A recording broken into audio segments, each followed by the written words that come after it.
Oma sava. Oma sava nana. Oma sava. Oma sava nana. Oma sava. Oma sava nana. Oma sava. Oma sava. Hapo mganga unajua anapigaje? Alafu kuna ile ginja. Aujourd'hui aussi c'est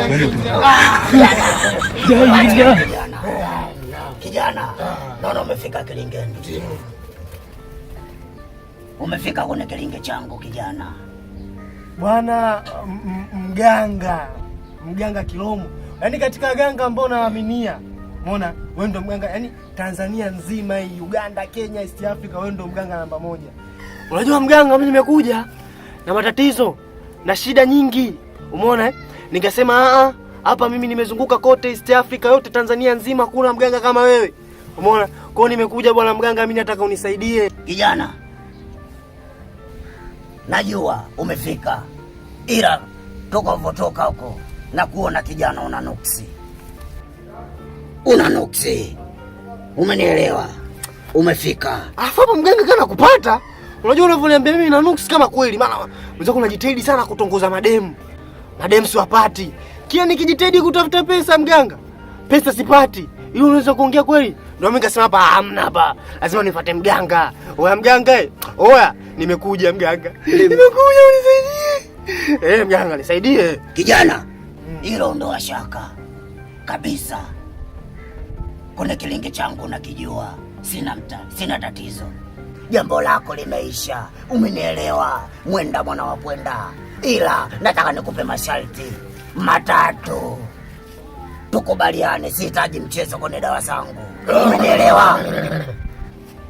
Sharti la kwanza, nataka nzi mwenye ujauzito. Umenielewa kijana?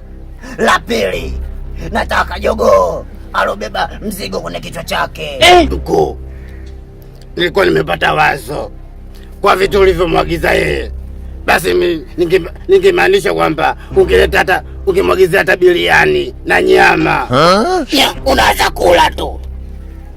Utanielewaje huyu mteja? Unataka unipoteze mteja wangu mimi?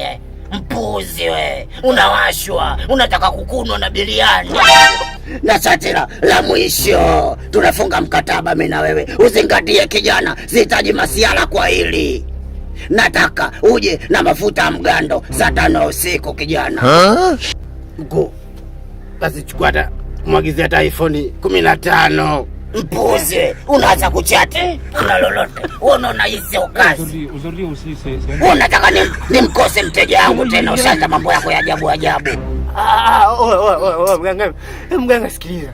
Hapa nimekaa nimwasikiliza. Kwanza wewe bwana masharti yako magumu. Wewe masharti yako yakoje wewe masharti? Alafu kingine mganga. Na mimi jina kumbe mafuta. Ndio sana usiku. Jina kumbe mafuta. Hapo mganga baba umenikosa. Au ni maji? Kijana hebu nisubiri. Kijana, unaharibu masharti yangu. Na wewe bwana unapenda biriani. Angalia sasa tumekosa mteja. Ngomba msana. Nitakugeuza bata mimi wewe. Unielewi? Basi ngoja nikupe. Basava. Basava. Imeisha hiyo.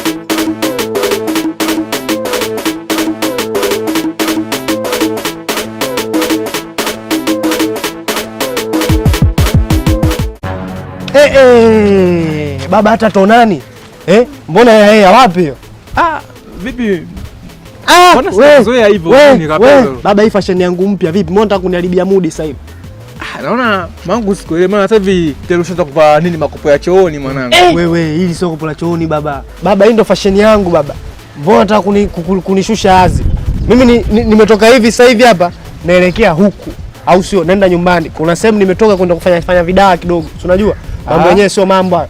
Na wewe kulikoni? Mbona ya hivyo? Yaani mangu kweli siku leo ambayo niko vibaya.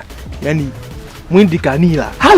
Mwindi kanipiga. Yaani ndo leo. Yaani sina simu hapa unavyoona hapa wala hela. Kila kitu changu chote kimeenda. Huwezi amini maana. Yaani namaanisha kwamba mimi ni mkamalia. Nimebeti. Kwenye kubeti bwana mechi zote zimekataa siku ya leo. Kwa hiyo mwanangu mwindi kakupelekea moto. Yaani sio kunila hivyo unavyomaanisha wewe. Na mimi ni mkamalia yani. Muhindi iko kanila kwenye ile dude lake lile la kubeti. Hayo umeataka mwenyewe. Sasa mimi sikubini nikwambie kitu kimoja. Kuna mshikaji mmoja huyo anaitwa Mganga Kilomo. Huyo mganga ni balaa. Navyokuambia mwenyewe nimetoka huko nimetoka kuoga vidawa kidogo si unajua. Alafu kuna dawa nyingine ipo humu. Baba utaitoa uzu dawa yangu. Vipi? Kulikoni? Mbona una shobo? Acha shobo. Hiyo shobo mpeleko mimi siitaki baba. Umenisikia? Kama wewe unataka kwenda naenda kwa Mganga Kilomo pale. Tena unavobeti hivyo. Utawapelekea moto Wahindi. Utawapelekea moto. Mimi shida yangu ni kwamba nikienda kule nikibeti tu, yani mkeka wowote yani utiki. Si ndio hivyo navyokuambia? Nenda umeona hapa chini hapa. Shuka chini hapa. Njia. Chini kuna nyumba fulani hivi na tiles pale. Ile nzuri. Baba pale ukiingia tu kwenye kuchochota sikia cheketu. Cheketu kivumbi. Kivumbi wazi. Poa basi baadaye tutasomana. Poa basi sana noma. Poa. Poa.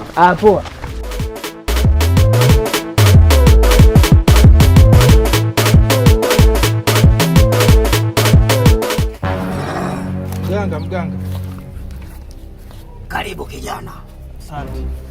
Karibu kijana. Bwana mimi mganga bwana mimi nina shida.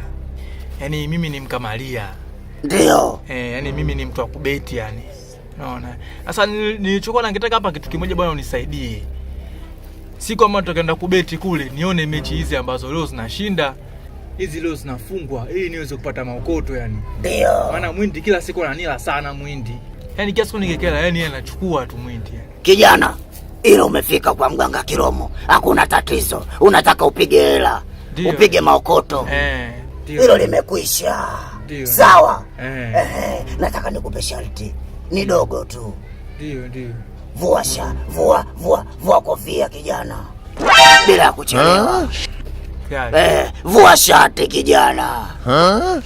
Usiogope. Semkawa, yaandae ile mafuta yale ya mtoto yale, ili mradi ujiandae na kazi. Kijana, nimeuona nyama zake nyingi. Afa na mafuta huyu. Kanuna. Vua suruali. Aujourd'hui aussi c'est un autre jour. Ataka kupaka mafuta. Umpake mafuta ya mtoto anaotambaa. Sasa inama. Inama kijana. Unataka kupaka mafuta kwa mtoto anaotambaa. Ali wewe. Totoka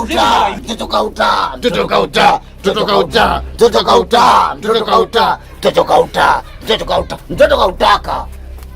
Kijana.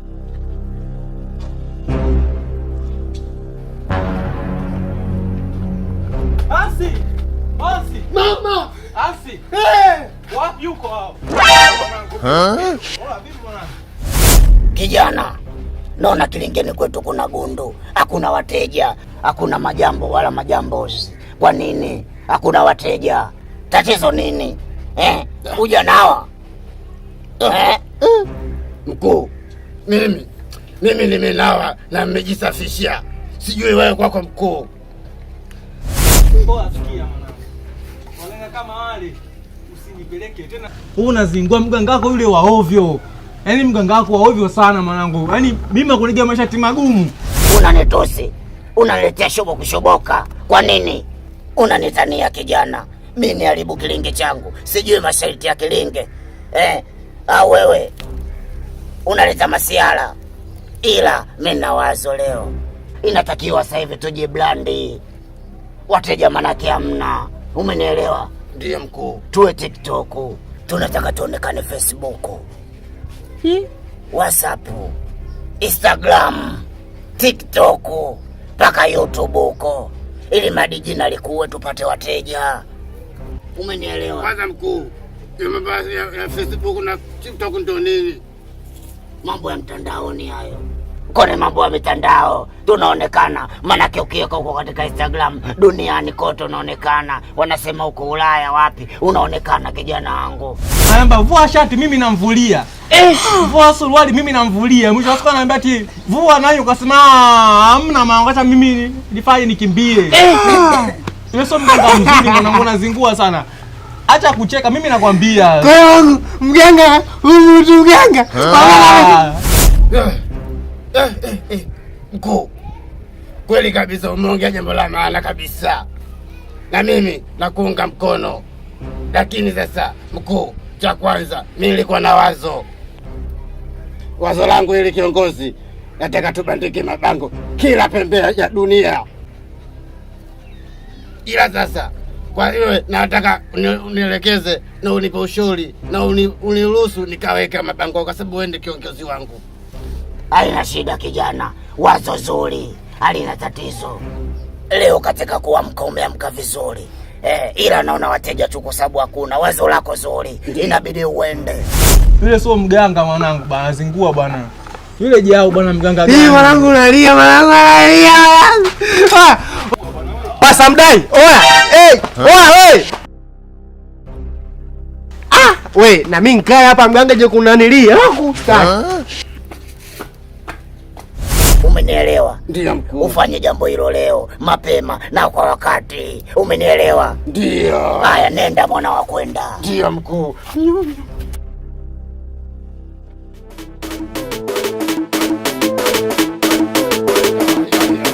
Kibango iko kinaenda meza nani? Hebu nisomee.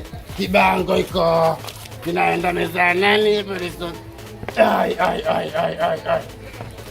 Kibango iko kinaenda meza nani? Hebu nisomee. Kibango iko. Ai.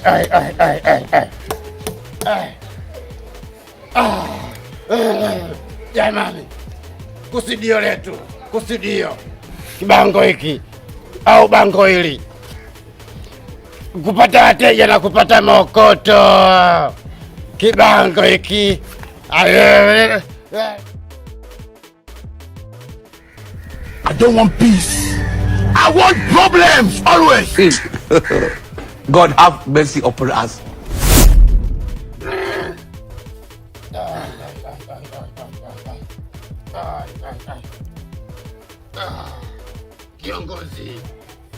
Kiongozi, umefika.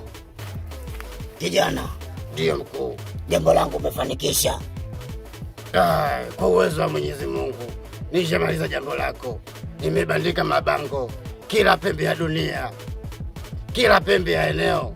Nimeweka kusudio letu ni kuweka maokoto na kupiga hela. Ndio kusudio letu hilo. Kijana.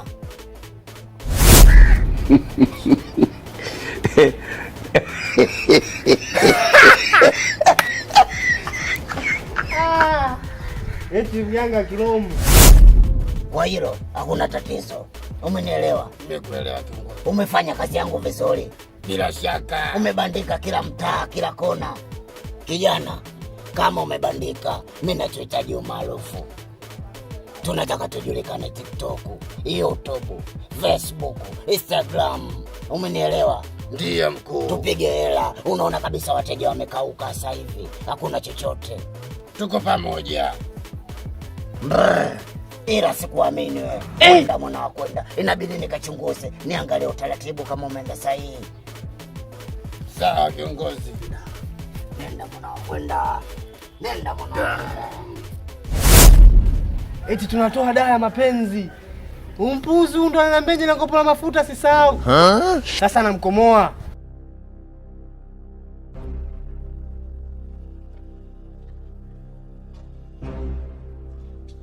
Nalitoa bango lake kuna deki zake.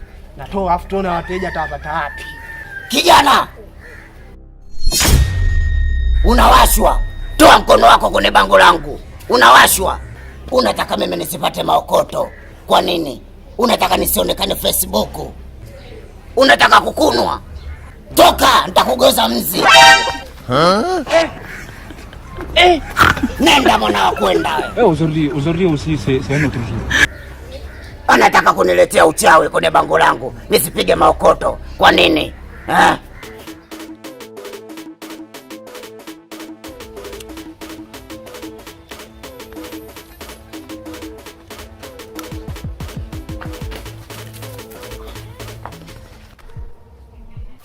Kaka vipi? Unaona sasa mpaka umenimwagia vitu vyangu. Sasa unaona ulivyovimwaga vitu vyangu, mimi nafanyaje hapa? Una akili kweli wewe? Mimi naongea afu unaniangalia tu hapa. Watu wengine sijui wapoje. Mimi naongea naye afu anaondoka kama chizi. Bwana.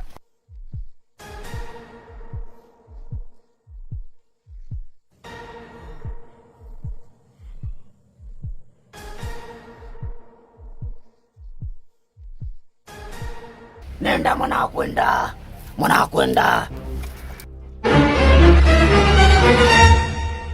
Kijana, unachezea kioo, unajiangalia mpuzi we. Unawashwa, unataka kukunwa. Unaangaliaje mizimu bila ruksa yangu? Alafu nimeona kuna kijana mmoja yule Ansi anataka kubomoa tangazo langu nisijulikane Facebook, YouTube, TikTok. Unamjua yule kijana? Simjui.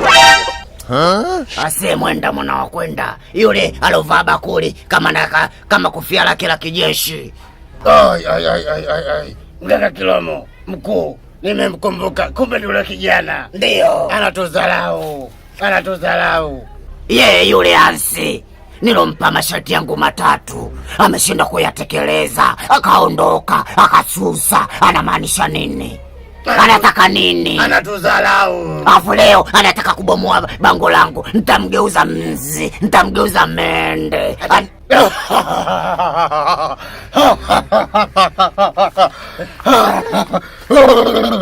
Sasa mkuu, nipo na wewe. Swali jibu lako na swali lako na maneno yako unayotaka kuongea na uviongea sasa kabisa. Bora mgeuze hata nzi. Exeshoni. Kijana, kazi yangu umefanya vizuri. Nzi sake dawa yake kwenda chooni na ataenda chooni. Umefanya kazi yangu vizuri. Nimehakikisha umefanya jambo safi. Inabidi tutulie, tupate tukujulikana Facebook, WhatsApp, Instagram. Nom.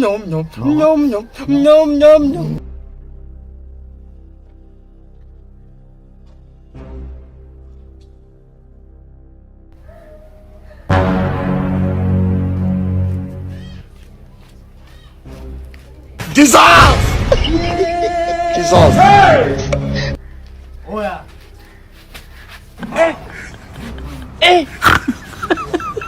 Aujourd'hui aussi, c'est un autre jour. Wewe unataka kwenda wapi mzee?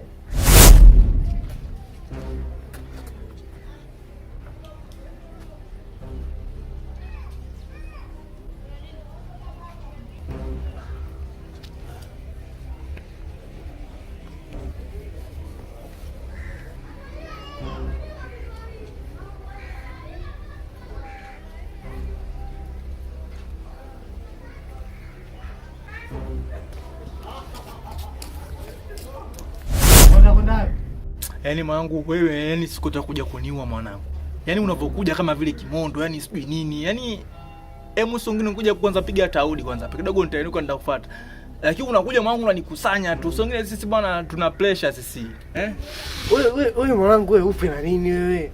Alafu mbona bado kijana? Mtoto mrembo, mtoto mzuri wewe. Bado umri unadai, wewe utakufanya mapema wewe. Sawa tuachane na vipi, kuna mpya gani?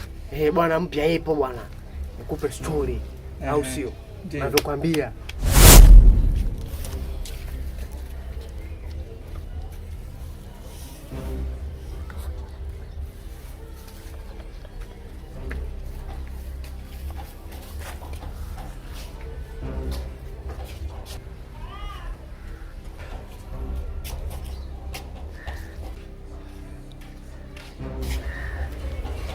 Halo.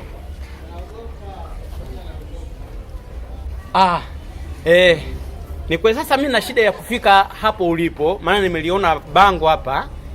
Mbona nikueleze? Nimeenda hapa nika mganga Kilomo yule anataka kupaka mafuta, usimjua? Yaani wewe na mganga wako ndio mmeshirikana mimi niweze nini kwenda pale, si ndio? Mkanifanya kitu kibaya. Yaani yule jamaa kunaagiza mimi mafuta. Sio mimi wewe mtoto. Kwani mimi ndo nilikuwa nataka kukupaka? Si yule pale mwenyewe. Mimi nimekwambia tu ukitaka mambo yako akae sawa, ukitaka ujue kuna nili, ukienda pale fresh. Unaona? Una nili fresh. Bwana zingua mwanasa, leti dawa mtoto.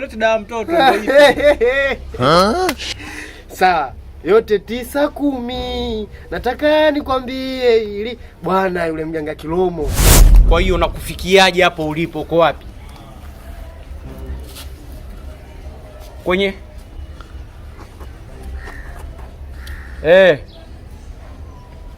haya, sawa, nimekuelewa.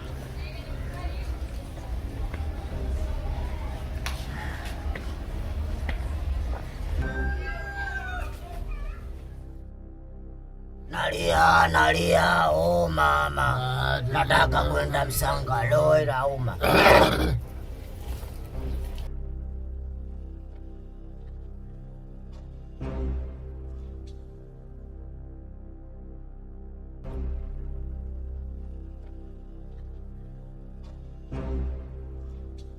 Kwenda Msangalo la uma. Yeah.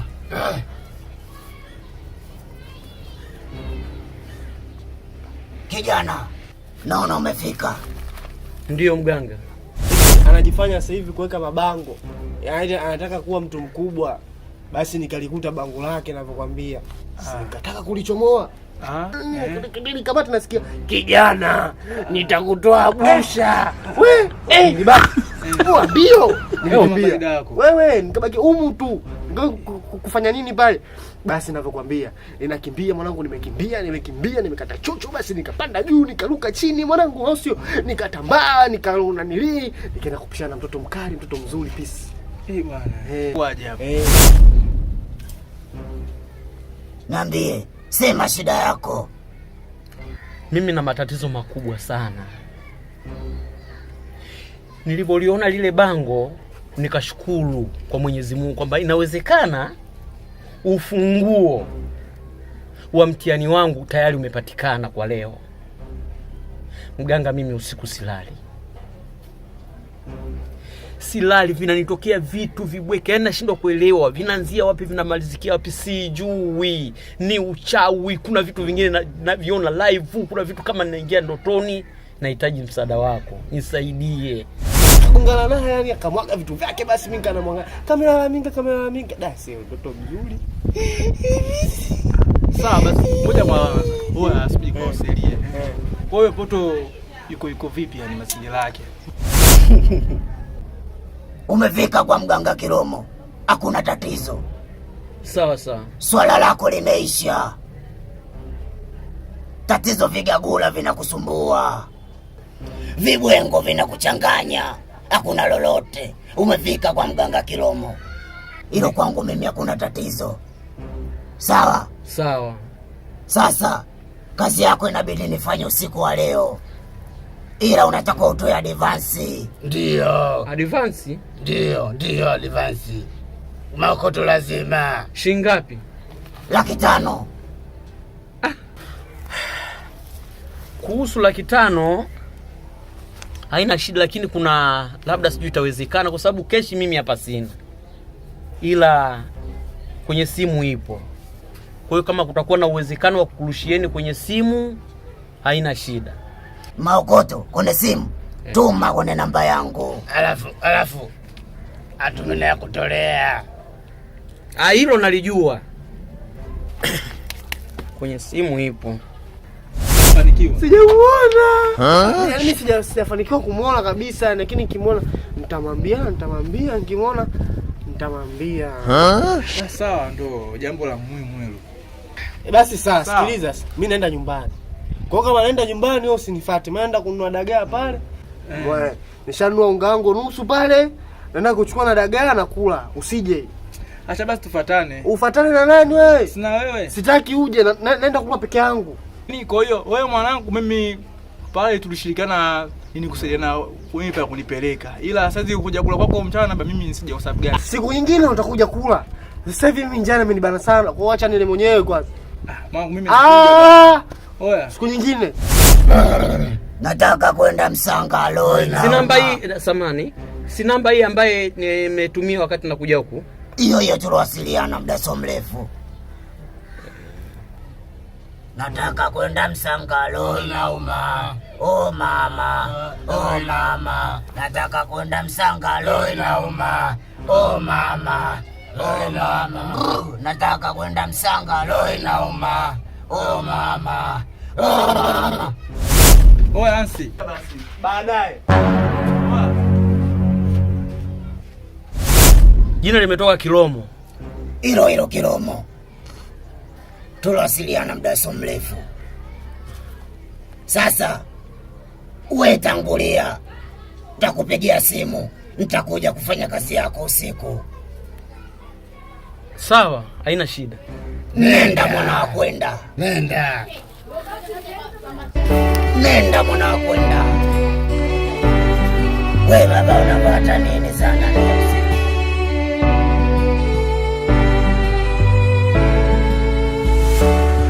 Kwa mahaba yako na enjoy. Oh. Mimi niseme karibuni.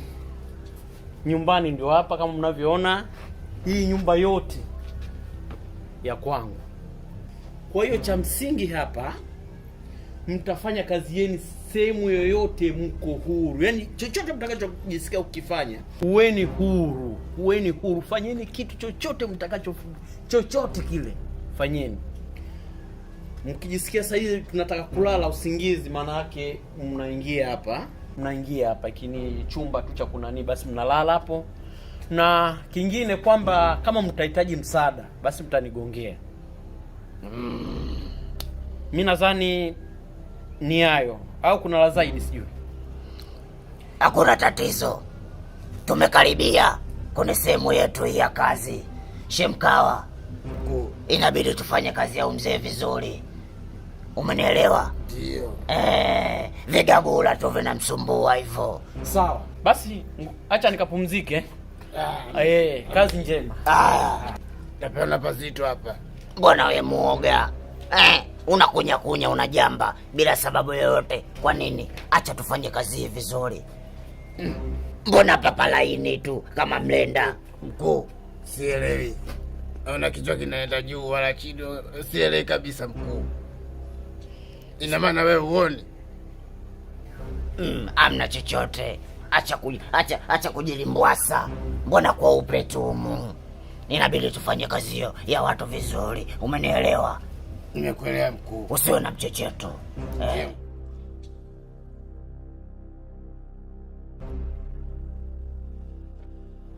Unafikiri ile jina limetokaje la Kiromo? Mganga nafahamika. Ndiyo mkuu. Nchini kote, South Africa, YouTube, Instagram. Na subiri niwapelekee moto, manake wanajishaua hawafi Gigagula. Mkuu, na mimi pia nawasubiri hivyo Vigagulo. Nakuaminia mkuu wangu Kiromo. Nakuaminia sana. Hilo ndo shaka. Nakwambieje, silali. Wataipata, watajishaua, wataelewa tu show. Inabidi tuifanye kazi ya watu upasavyo. We babu, usiku wa manane kaburini unafuata nini? Namchimbia mwanangu dawa. We dada, usiku wa manane kaburini unafuata nini? Namchimbia mwanangu dawa.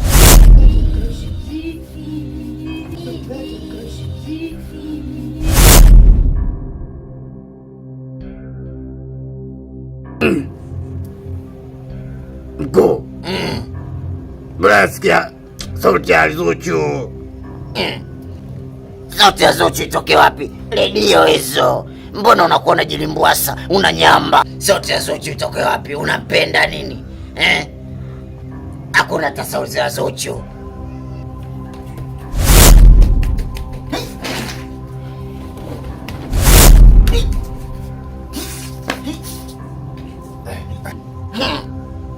Atari.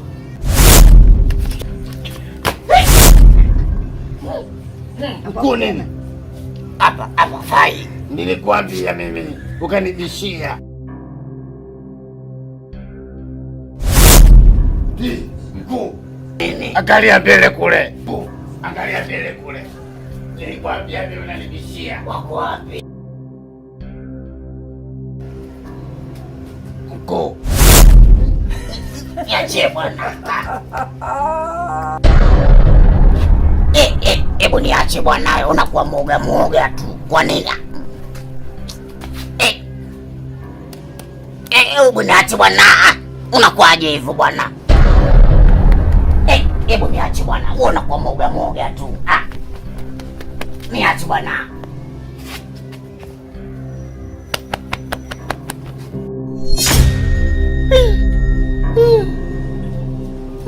Mama.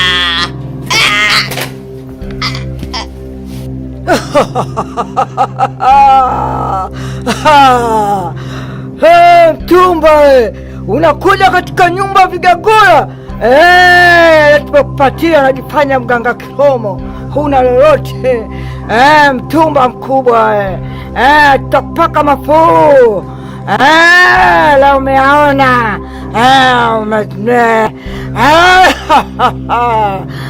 usirudie tena kwenye nyumba za wakubwa. Sisi ndo makubwa makubwaya, makubwa makubware. Umeumia leo, umezimia. Kroma, mna kroma na kromore.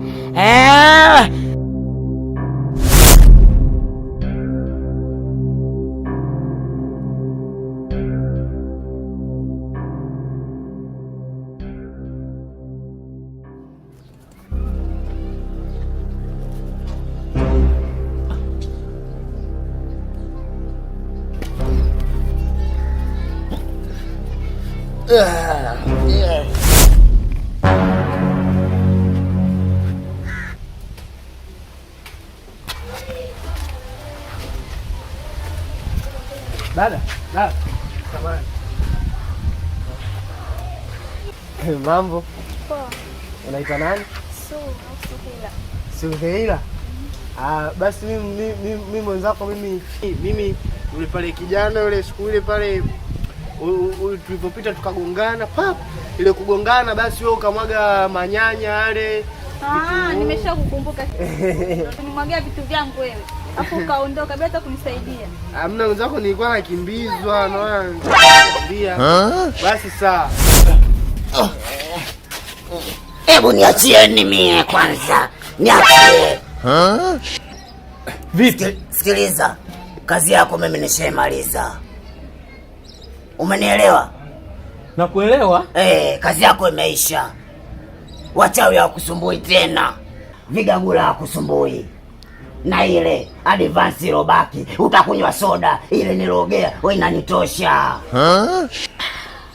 Sasa mganga, kazi umemaliza.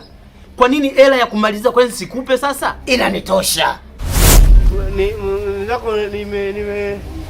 Nimeamka asubuhi, nikaenda nikaoga, nikavaa nguo mimi mwenyewe, nimependeza kama hivi. Sawa. Nimeshakusamehe. Kuhusu yale aliyopita nimeshakusamehe, sawa? Usiwe na wasiwasi. Sawa, sasa dada, sikiliza. Mwenzako mimi nikaoga asubuhi, nikapendeza mwenyewe kama hivi unavyoniona. Nimependeza, basi ndio hivyo. Bwana wewe, siongee kitu cha msingi, unazunguka nini? Unajua unanipotezea muda. Umenisimamisha hapa baada ya uongee kitu cha maana. Ulioga. Nimekuuliza mambo ya kuoga mimi hapa. Naomba uongee kitu cha msingi. Basi sawa, mwenzako kama nilivyokuambia naitwa Hansi. Mimi kwa nataka nikwambie tu kwamba ni kuombe tu msamaha kwa lotokea siku ile. Sawa. Kisha hapo mama unapotezea muda. Nimeshakusamehe, sawa kakaangu, usiwe na wasiwasi wote. Hiyo baki nayo, unywe soda. Kiongozi, mbona tuondoke? Maana mzee kaja kutuleta kwenye majanga. Bwana tuepushe uhai wetu. Bwana tuondoke. Mganga! Usinite kenge we. Unataka kuniua, unataka kunitoa uhai. Tuondoke kiongozi.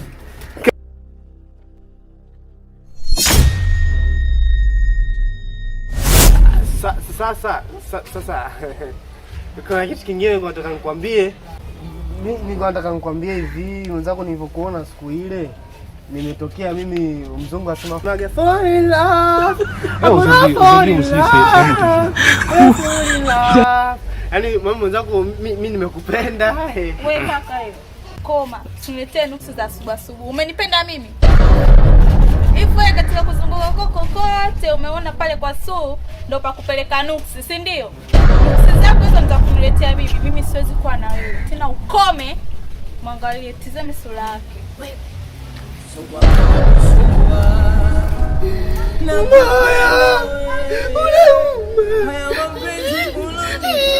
Nafanya na kusumbua, naomba nihurumie.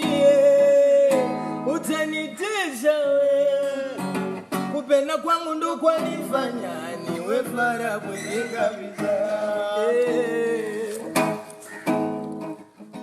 Nani kijana wewe, una maana? Umeniacha mimi usiku pale, unataka mimi nife? Kwa nini umeifanyia vile? Ani wewe bwana mkuu, nitakufukuza kazi. Yani umji sasa hivi unavyoenda ndio Jumapili tu ndio mji uko hivi kweli jamani? Jumatatu kesho itakuwaje? Sasa poa kimya. Oya vipi boss, kuelewi mwanangu? Ile nyumba nzito. Nyumba ile ni nzito, nimeogopa. Mimi mwenyewe nimeogopa. Naangalia huko, naangalia. Sielewi. Nimeamua kuondoka, nimeshindwa kujizuia. Kwa sababu wewe mkuu wangu unaweza kujinasua. Mimi ikibaki siwezi. Alafu unavonijaga kama yeye ni sio unakuja kama kimondo. Leo umekuja kama shetani mwanangu. Yaani unalialia shida nini kwani? Mzako nimekataliwa. Kulikuwa na wengine nimempata. Nimwambia na pia kaikataa. Yeye anakutaka kivipi? Mbona kama sielewi hapo. Ndio ndio nakwambia siku ile kwamba nimekutana mpisha na njiani. Nikonga naye vitu vikamwagika. Eti kanambia koma jitulivu. Unaweza kutembea mimi. Koma. Sasa kwa sasa hili mangu hivi. Kopo hili mwanangu. Ule mwana kupenda hivi. Ani wewe umeniacha mimi pale, nimetaka kudedi, nimetaka kufa. Kwa nini umenifanyia hivyo? We mbaya sana Mkuu. Ngwani kwa kebe chini nilikuwa hadithi vizuri. Usinge dedi. Una uwezo wa kujinasua na kutoka. Kweli wewe unipendi, unanengeneka, unawashwa, unaniacha mimi mkuu wako. Kwa nini? Inabidi wewe nikufukuze kazi. Kwa sababu unaniacha mimi nataka kufa pale. Mkuu, inabidi nikufukuze tu. Kwa nini umenisaliti? Umenikimbia. Ani wewe. Yaani mademo sasa hivi wanataka hizi. Ila maisha yako wewe na mimi tunafanana. Kwanza cheki wewe. Hivi. Mimi hivi. Tunafanana sana. Ndio maana hatupendwi. Wewe kama umekataa mangu hiyo stake yako. So haki yako. Kwani mapenzi watu wanaangalia muonekano, wanaangalia ule moyo wa kupenda ukoje? Yaani mimi nakuja hapa bila rafiki yangu. Unibembeleze. Hata unikopatie basi. Unikopatie kivipi? Unanikataa. Yaani wewe rafiki yako sana ukataliwa basi. Wewe kama vipi tafuta wengine. Nibembeleze au basi. Tafuta hela.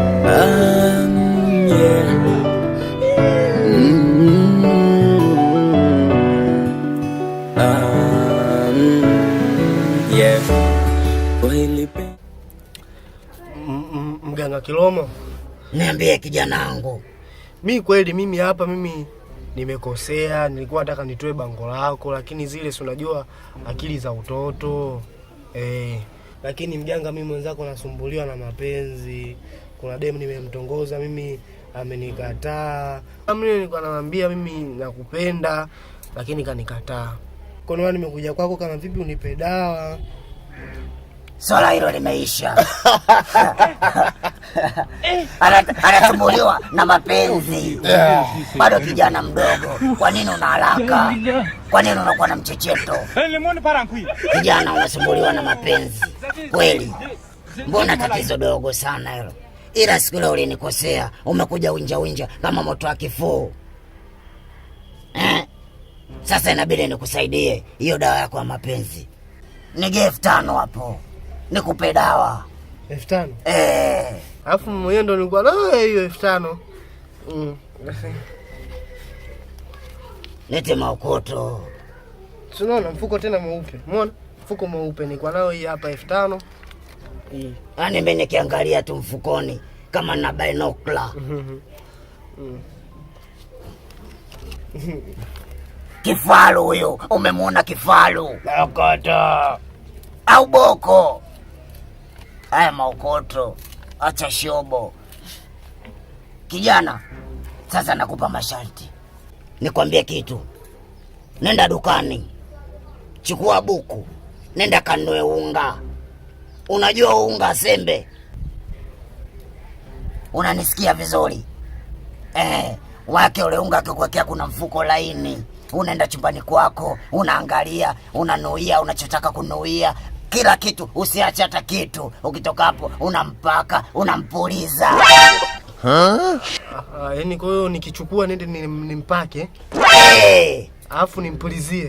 Yaani hapo unakuwa umemaliza kila kitu. Kwa mganga atanipenda daima milele. Kiongozi, hebu ngijaribu kumchukulia hata kidogo tu, akajaribu na ile, akichanganya na ile itamsaidia vizuri. Atapagawa. Hiyo nilomwelekeza inatosha kwa upande wake. Usimuongeze mizigo mingi. Kwa mganga niende? Nenda mwana wa kwenda.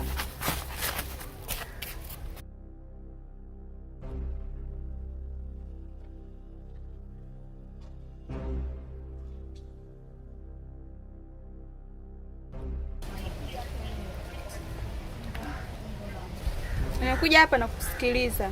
Niambie ulichonitia. Ongea sasa ulichonitia, unajingatangata nini hapa? Mimi mwenzako nimekuja nataka nikwambie kama nilivyokuambia, yani ile siku ile pale nilivyokuambia vile. Maana nimekuja hapa nataka nikwambie tena. We, shia hapo. Zile mada za siku leo unazileta hapa. Ndio kilichofanya ukaniita mimi hapa. Umenipotezea muda wangu. Nikajua unakuja kuniambia kitu cha msingi, kumbe unakuja kuniambia ule ujinga wako ulioniambia siku ile. Kwanza unavyonifuata mimi, ukiniita kwa siku nyingine, jiangalie ulivyo. Ndio uniite. Sasa nakusikiliza. Alafu hilo kopo lovaa. Hebu jamani jiangalie kopo lovaa hilo. Swala choni kweli? Kweli wa Mungu, swala choni. Unakuja kabisa unalivaa, afu unakuja kwangu mimi unaniambia eti mimi nimekuja uniambie nimekuja kufuata jibu langu. Una akili kweli wewe? Alafu hivi ulivovaa unakuja hapo unakuja kabisa unasema kuja nikamtongoze mdada fulani atanikubalia. Nani atakayekubalia? Unaweza kutembea na mimi kweli? Na mimi mtaani natembea, tunatembea wote najitapa. Nina bebi wangu anaitwa Ansi, kwa hivi ulivyo. Jibadilishe. Labda naweza nikakupenda kwa kukufikiria, lakini maana hata moyoni haupo.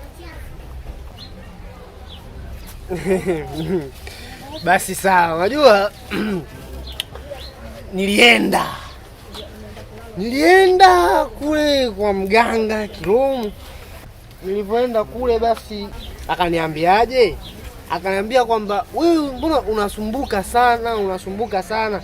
Nikasema sasa kwa nini mimi nihangaike? Basi akananiambia nikanue hivi. Mganga Kilomo umeona? Mganga Kilomo akaniambia kwamba nikikupaka hivi, umeona? Utanipenda. Basi ndio nimeamua kukupaka hivyo.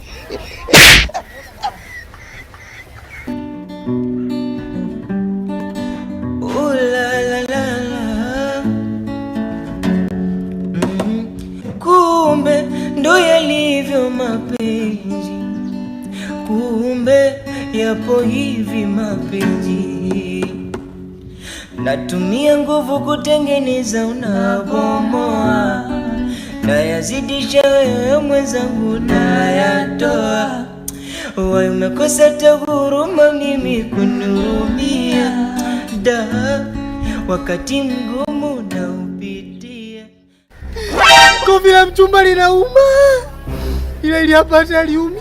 Tamu kama sukari. Kwa nini akijipaka kuna ladha gani?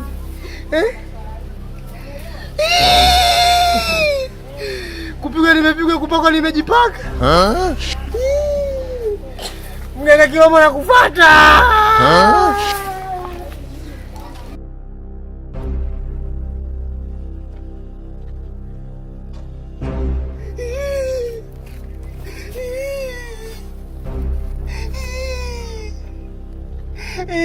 Mimi mwenzako nimepigwa bao la kulia, lakini hajanirudishia la kushoto. Nimepigwa bao Dini yenyewe imesema kwamba mtu akikupiga bao la kulia lakini akurudishia la kushoto. Lakini yule mwanamke kafanya dhambi. Haiwezekani mimi nipige bao la kulia peke yake afa janirudishia la kushoto.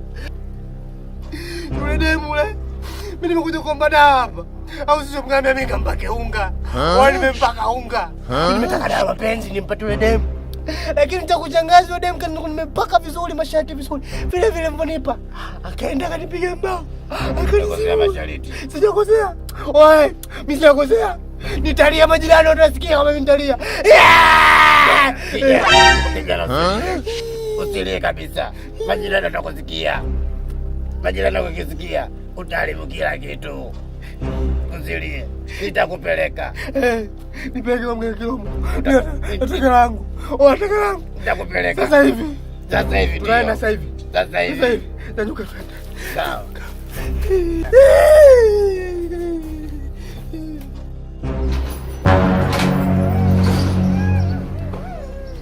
Mganga Kilomo. Mganga Kilomo. Mkuu. Mkuu. Nani huyo? Mimi kuna mke wangu. Kuna shida kidogo huko. Njoo angalie. Njoo muone kijana huyo.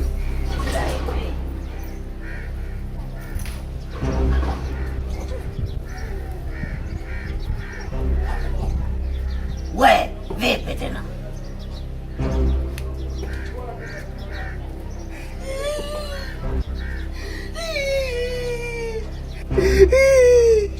Mganga, umenipeleka, umesema nimpake unga.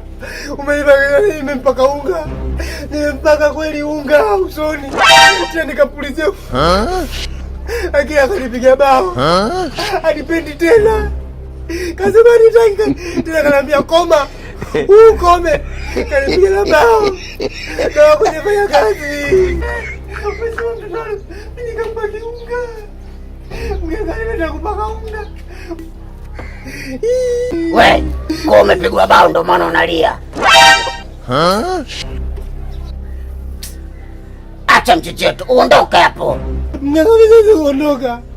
Mganga nimekuja. Nimepata ile 5 yangu. We, nitakugeuza mjusi. Nenda, nitakugeuza kenge. Hebu nenda hapo. Kijana, tuondoke.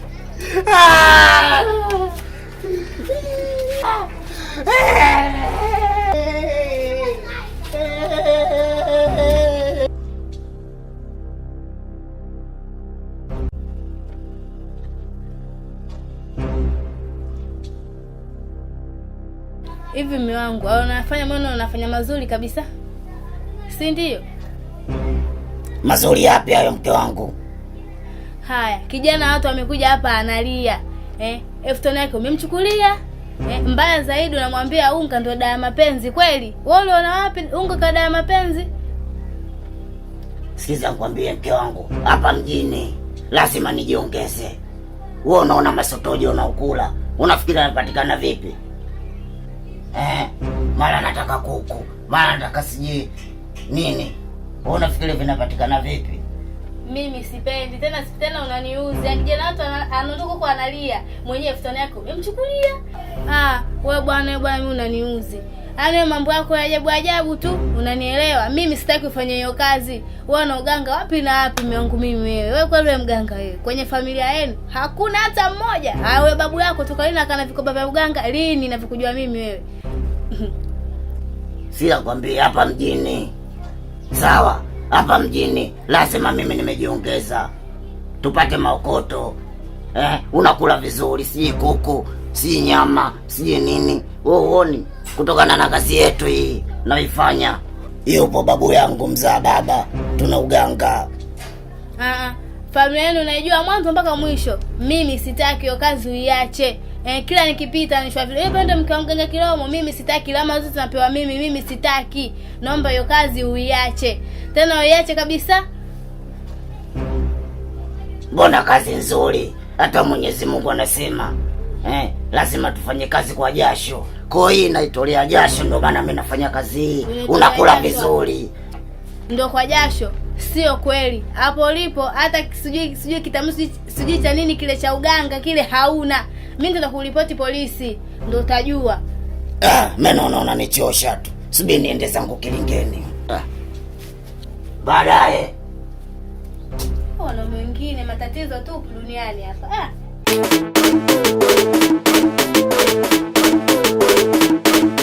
Kijana wangu, unajua umekuwa mtu wa ovyo. Kwa nini umekuwa mtu wa ovyo? Unawaleta watu kwenye nyumba yangu. Kwa nini? Kwa nini nafikia tu unaniletea watu kwenye nyumba yangu? Ujue kama nina mke wangu, unataka kuniletea matatizo. Wewe uone kazi yenyewe tunatapeli. Alafu unaniletea watu kwenye nyumba yangu. Unataka kukunwa. Sipendi tena hiyo tabia. Umeniuzi, umenikera. Kwa nini unaniletea watu? Sitaki swala hili tena lijirudie. Umenielewa? Umenielewa vizuri? Sitaki kabisa ili swala lijirudie.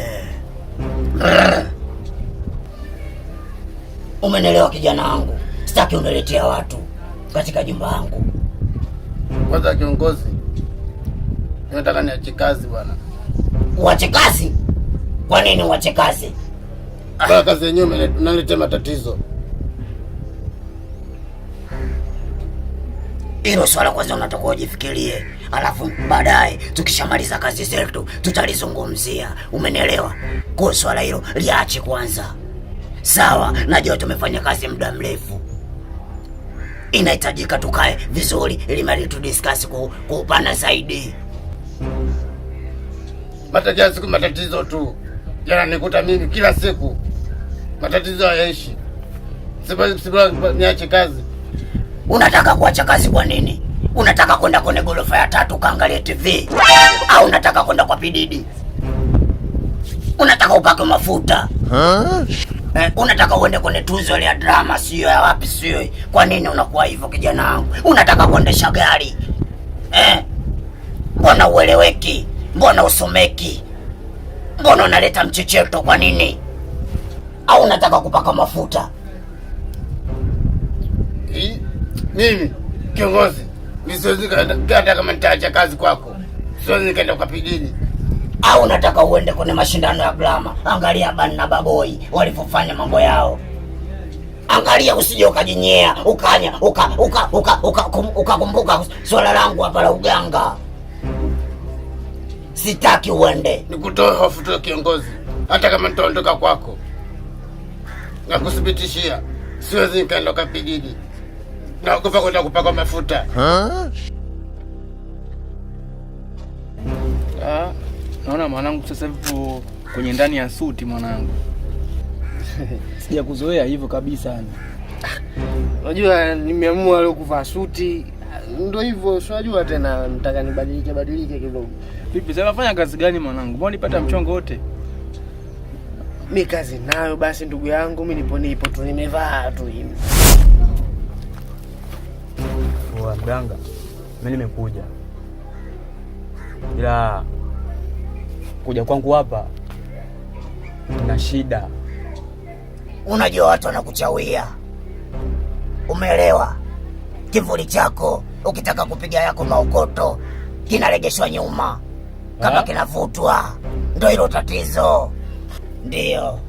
Unajua mimi naona kila nikifanya madili yangu naona ile hayatoboi yani. Hayafiki kokote. Napiga dili, afu dili linaishia njiani yani tuseme. Kama kuna kitu kimoja mwanangu umeharibu. Suti ini azivazwage na hizi track hizi. Alafu kuna kanda mbili rafiki yangu. Yaani hapo labda ungepata swali ile nyepesi nyeusi ile ndio ungetisha sana. Kumbe osha kuona wapi mwanangu? Utashindwa mwanangu hivi kweli? Usishinde bwana. Yaani mwenzako mimi nimevaa hivi, umeona? Roho yangu inaniuma sana. Bibi. Yaani ndugu yangu, yaani sijakuhadithia kwamba mwenzako nilipigwa bao. Nilienda kwa mganga Kilomo. Mimi silikwambia mapenzi yananisumbua. Nilikwenda kwa mganga Kilomo nikamwambia mganga, naomba dawa. Akaniambia nikampake unga mtoto watu. Bwana nenda kumpaka unga nikazibuliwa bao mwenzako. Sasa mimi nachotaka unisaidie kitu. Maana unajua mmesifika sana nyinyi. Yaani kila mtu anaongeleni nyinyi tu. Mganga huyu. Sasa mimi nataka dawa tu. ili nikiiba sitaki kujiona vijidudu wananiona natoka labda kwenye mimi naingia na madili makubwa makubwa, naingia ndani kwa watu nini, nachukua kila kitu yani. Umefika kwa mganga Kiromo, hakuna mchecheto, hakuna tatizo, swala lako limeisha. Ndilia. Kwa sababu nataka nimuone, nikishamuona ule binti na usio nimombe msamaha, naomba usamee, mimi nimekusumbua nini hivi na hivi, anisamee. Sina jinsi, nitafanyaje sasa?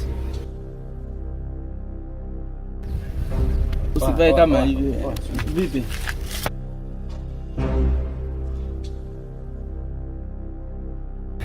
Hapo. Jamani. Hapana. Kuna watu kweli vinang'anizi. Hivi wewe kaka, si ndio hilo ulonipaka unga siku ile? Au ninakufananisha? Ila afadhali leo kidogo. Umenielewa? Nitakupa dawa. Sasa ni wazuri sana. Yaani mkiwa kama nyinyi mkiwa kama 40 hivi. Mimi na enjoy. Na ndio maana nakwambieje, kwa sisi wachache sana kupatikana katika jiji hili. Ili mradi mambo yako yaende vizuri. Umenielewa? Haina noma. Umeiona hii King'olong'oto. Huyu King'olong'oto ukitaka kwenda kufanya mambo yako liko kitie mfukoni. Unapotaka kwenda kuiba unasema maneno yako, siji King'olong'oto, nataka kuwa hivi, unamchumuchumu mara 3, unakitia mfukoni, unaondoka, unaenda kwenye jambo lako. Kwa hiyo kusema nikishafika kwenye jambo langu ndo nianze kuliongelea hilo jambo unapotaka kuondoka kutoka kwako nyumbani. Okay. Umenielewa? Nimeelewa vizuri mganga. Basi haina shida. Nitafanya hivyo. Kwa miacha niende basi. Hujavaa ile kopo lako lile unalovaga. Alafu kitu kingine umependeza, lakini sasa unavaaje koti na traki kakaangu Kwa nini unavaa hivi? Ila umependeza. Tuseme tu ukweli, muda mwingine unakuwa handsome. Haya, niambie umenisababisha nini hapa? Sawa. Mimi bwana nimekuita hapa. Najua mimi binadamu na nimekukosea sana. Hilo unalifahamu kwamba nimekukosea. Kwa hiyo nikakaa nikajitafakari, nikajitathmini, nikasema kweli mimi ni mkosefu. Nimefanya yote, nimekupaka unga mtoto wa watu. Umeona, nimekusumbua. Kipindi wewe mwenyewe ulikuwa hautaki. Nimekaa mwenyewe nikatafakari, nikasema yes, mimi binadamu na mimi na mapungufu na mimi nimekosea. Kwa hiyo nikasema maana nimekuwa na kutafuta siku 2-3 hizi nikawa sijakupata. Kijana, maokoto lazima. Mbona maokoto hujafanya maokoto? Hatujayaona. Maokoto lazima. Yaani hii kazi mpaka iishe au mnataka hela sasa hivi? Unajua mnanichanganya unajua. Mizimu. Ukishapewa dawa mizimu itajika upaki uweke sadaka. Kwa shilingi ngapi sasa? Utaleta 10,000. Mimi kwenye jambo langu niko lazi hata niuze nyumba ya baba yangu ya ulisi. Yaani mradi tu mambo yangu yafanikiwe. Hiyo ndio kazi yangu mimi naipenda. Kwa kwenye 10,000 tu. Haina shida. Haina noma. 10,000. Bado poa. Ndio vijana bana. Haina noma, basi mimi nawaacha. Noma. Umefika kwa mganga Kiromo. Mbona mjini la kuongopea watu. Bwege bwana Mtoseni. Tumempiga shilingi 10,000. Mkuu, wameambiana huko. Kila ukiambiana wanakuja kwetu. Maokoto lazima na tutawapiga. Muhimu. Hiyo haitabiri. Yaani hiyo haipingiki. Ukiambiwa mjini akili. Ujue tangu ndio hivyo. Kana umekuja kulima lami. Nasema siku nitakayokuona naenda kusimamisha na nikwambie. Kikubwa mkosefu siku zote lazima ombe msamaha kwa yule aliyemkosea. Kwa hiyo nikasema kwa kuwa nimekukosea, nimekufanyia vyote na nimekusumbua, umeona nimekufanyia vituko vyote, nimekutafuta, nimekuona leo, namshukuru Mungu tumeonana. Kwa hiyo nimekuja kuomba msamaha, unisamehe kwa yote ambayo nimekufanyia.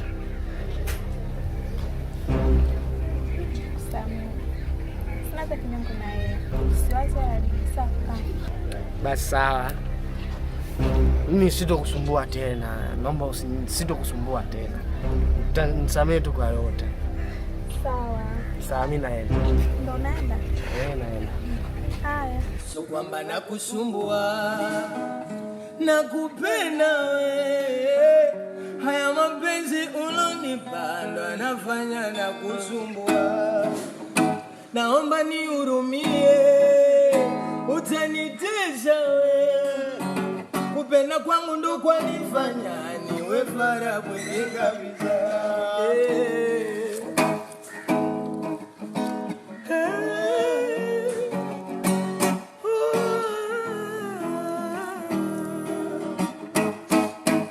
So kwamba nakusumbua, nakupenda we. Haya mapenzi unonipa ndo anafanya nakusumbua. Naomba nihurumie, utanitesha. Jua linawaka, ni hapa niko peke yangu maskani. Jua jamani nipo wapi sasa hizi? Tani kweli ya.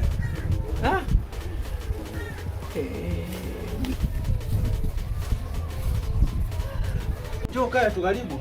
Asante. Sehemu hapa karibu. Asante kaka. Njoo kae bwana, usiogope. Hamna, hapa panatosha.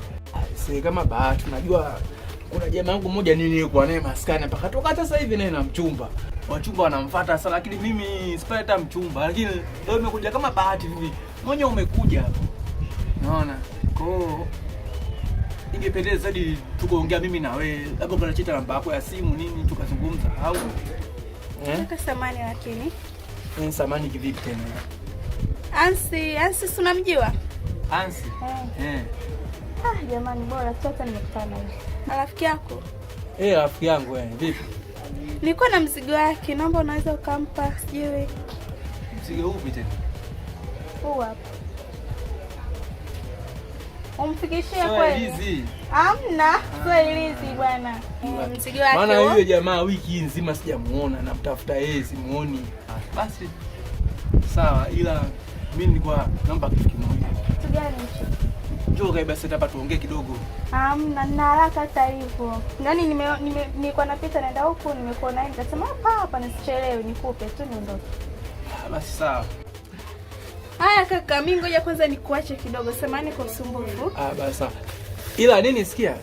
Tuko kulala kidogo. Tukapumzika maana tunajua jua kali sasa hivi. Hapana, asante. Siku nyingine. Njoo bwana, tunajua sisi kama ni salama kabisa hizi hamna shida. Hamna, naomba tu nifikishie mzigo wangu. Hakika upo. Hamna, siku nyingine. Asante. La la la la. Kumbe ndo yalivyo mapenzi. Kumbe yapo hivi mapenzi. Natumia nguvu kutengeneza unabomoa. Nayazidisha wewe mwenzangu nayatoa. Wewe umekosa ta huruma mimi kunihurumia.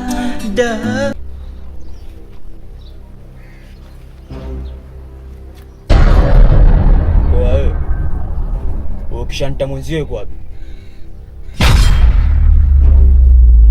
Wewe huyo mshamba mwenzio yuko wapi? Nini? Nisikii au vipi yani? Kishanta mwenzio yuko wapi?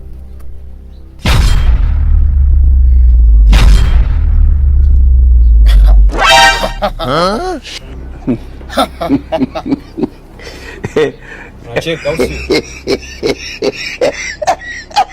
Kijana, unakosea. Kishanta hapa tumjui. Tunamjua mkuu wangu Mr. Kilomo. Kumbe unamjua. Afu unajizima data. MB zipo yani. GB moja ila unajizima data. Imradi watu tusisapuke au vipi? Sikia sasa kumbe kitu.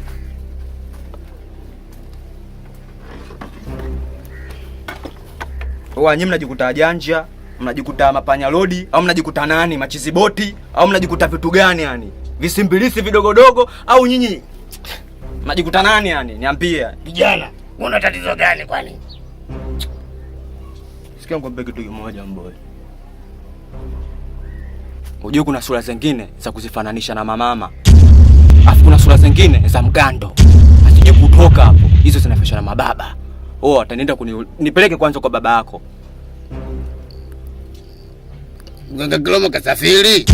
Kasafiri au vipi? Unajisema dada. Kasafiri nini? Nyanyuka tuondoke kwa baba yako. Sisi mnajikuta matapeli, mnajikuta machizi. Wewe mmekutana machizi boti afu kilingeni. Unanichukulia mimi lembwi au vipi? Sikia sasa. Mimi sitaki kuzungumza mambo mengi. Sitaki kusema vitu mpaka watu wengine wakasikia.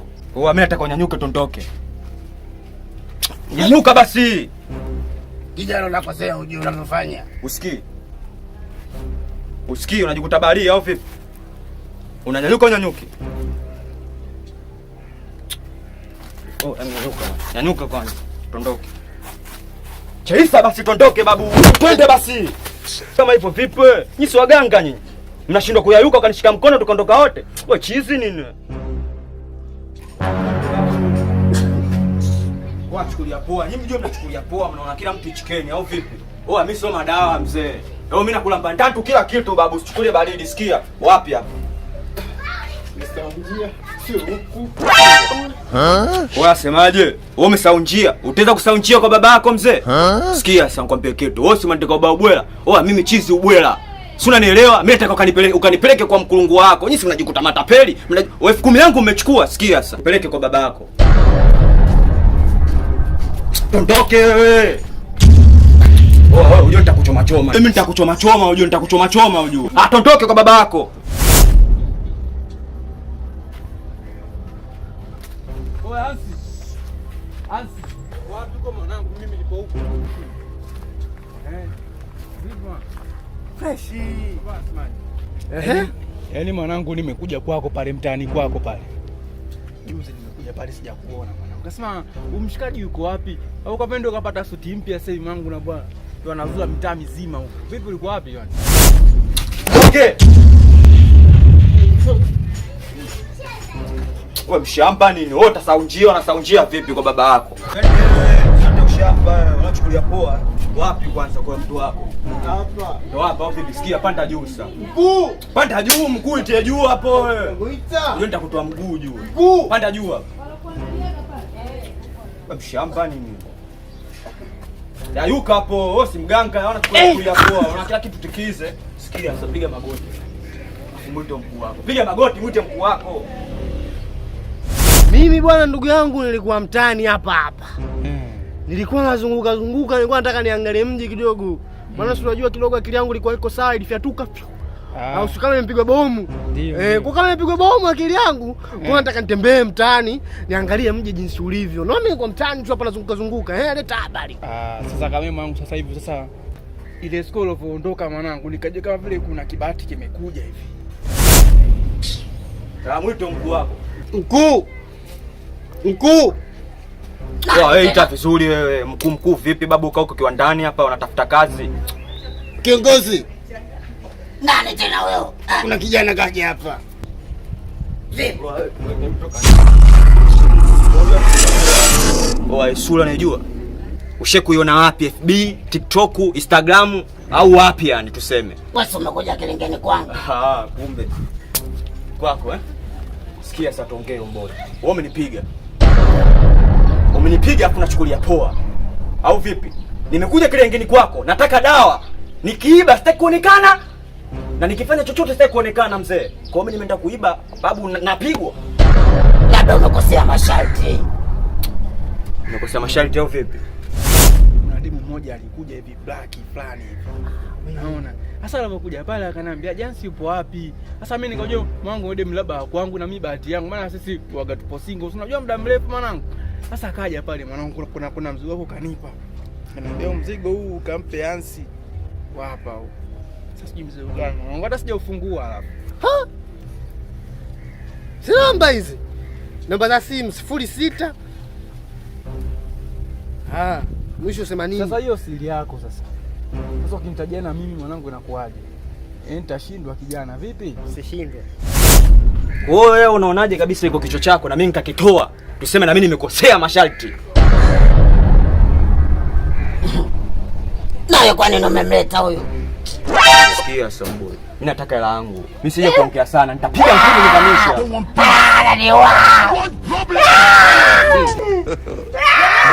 Mercy upon us.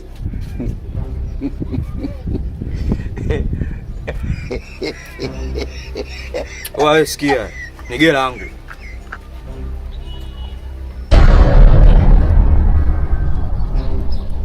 Wewe langu iko wapi? Mimi nimekuja hapa kuchukua hela yangu. Sijaja kupiga tantalila nyingi ujue. Alafu wewe ndo unanipigisha mimi tantalila. Nataka hela yangu. Wewe kwa nini umemleta huyu? Hela yako mimi nakupa. Sasa wewe mimi jamani mimi sishamalizana naye yule binti yule. Sio nataka kwenda kunipiga vibao tena. Au ndo wanawake. Kwa sababu unajua kuna watu wengine mimi nikajua alisikia kumbe nini nisikia kwako ile mwanangu. Fanya hivyo kwa sababu wanawake zote tuweza kuambia kitu hivi kwa haraka haraka. Lazima kidogo kutafuta kwenye simu. Hii hapa. Sasa mambo si kama hayo. Sikia sasa nikwambie kitu mwanangu. Ushanchefua. Afu ushabadilisha sura yangu, ushabadilisha roho yangu mboi. Mimi nataka 5,000 hapa. 5,000 ibande juu hapa. Kama umeenda kukopa mikopo, hii ni riba mzee. Hawana semaje? Mke wangu mpe 5,000. Kumbe mke wako. Na mke mzuri.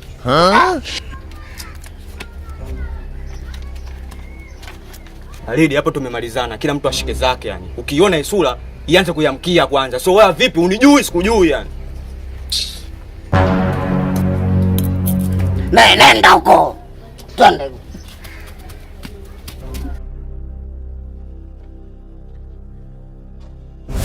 Lazima ujiongeze. Kweli Basi. Haya.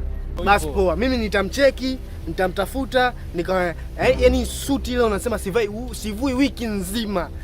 Kwanza alinisifia, umependeza, umekuwa handsome, na wewe. Mimi. Hamna ugali. Mimi naondoka. Hamna ugali. Oya, baadaye mwanangu, au sio? Au wewe ukitaka twende tu wote. Hilo gari hamna. Wewe twende. Yeah. Kweli penzi kama hadithi na hadithia. Wendo wangu wa moyoni kivuli juu. Hivyo mwanaume mimi unanichukuliaje nikuulize? Unanichukuliaje? Hivyo unataka mimi kuniweka heda Na umri wangu mtoto bado mdogo unataka mimi kuniweka heda na kuuliza? Angekupiga na panga angekuua. Kaka watu amekuja anataka dawa. Wewe umempa dawa sio kufanya nini mpaka kaka watu kakamata ukapigwa? Anakuja hapa anakufuata. Jange kupiga na mipanga unataka mimi niweke heda. Si ndio? Mtoto ndo kwanza bado mdogo. Unataka mimi nikaenda na kuuliza? Tunaongea nawe lakini. Sikiliza mke wangu nikwambie. Tatizo mke wangu. Mizimu tumekosea masharti. Mbona kuna tatizo? Mizimu umefanyaje? Mimi nilikwambia ile kazi uiache, mimi sitaki. Lakini unataka hata kunisikia, unataka mimi nifanyeje? Alafu unajua mimi mwenyewe hizo ni kwaga mtu ambaye yani kwaga mimi sieleweki ujue. Mimi ni kwaga muuni kisha sasa hivi tu nimeamua kutulia ujue. Hivyo mimi nanichukulia poa, si ndio? Kwa tu unaniona nini? Leo unapesa kuchukua ni sipo ndio maana yake. Mimi nimechoka matendo. Tena nimechoka kabisa. Sijui unanielewa? Yaani nimechoka. Nikikwambia hivi hutaki kusikia. Tafuta kazi hutaki kusikia. Unataka hivyo unataka tu uletewe tu na mwenzio unakula tu ndio maana yake. Kani sio kazi. Hii mbona kazi nzuri tu. Sema ndo hivyo mizimu tumekosea masharti. Ndio maana limetokea ile tatizo. Acha mchecheto, acha ngende. Mwanaume mimi usinichanganye. Mimi ndo nimeshakwambia, yani naongea mara ya mwisho. Ukiendelea na hii kazi yako, mimi nitakuwa mtu mwingine wa kukungute, wa kumwaga damu zako hapa hapa, mimi naondoka. Utasikia hata heda naondoka. Muone.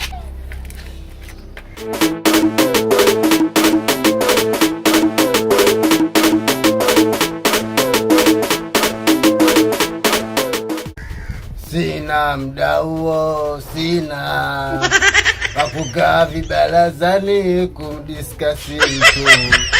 Wewe Simba, kwa nini unaimba taarabu kwenye kilinge changu?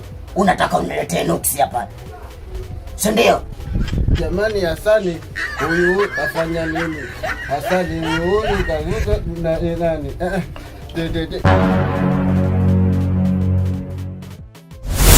Mimi hapa nimekuita nikati na maongezi na wewe. Ya samahani kama nitakuwa na kukera.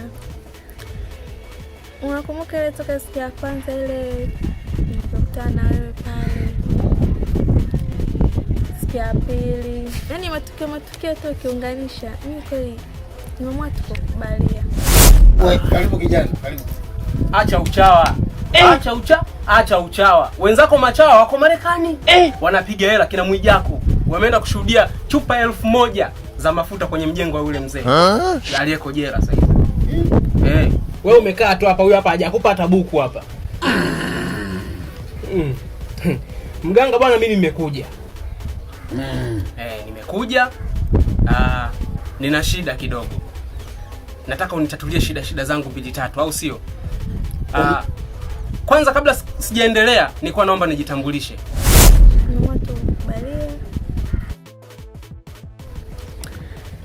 Mimi pia nakupenda. Hata hivyo nimekaa muda mrefu sana, sina mtu.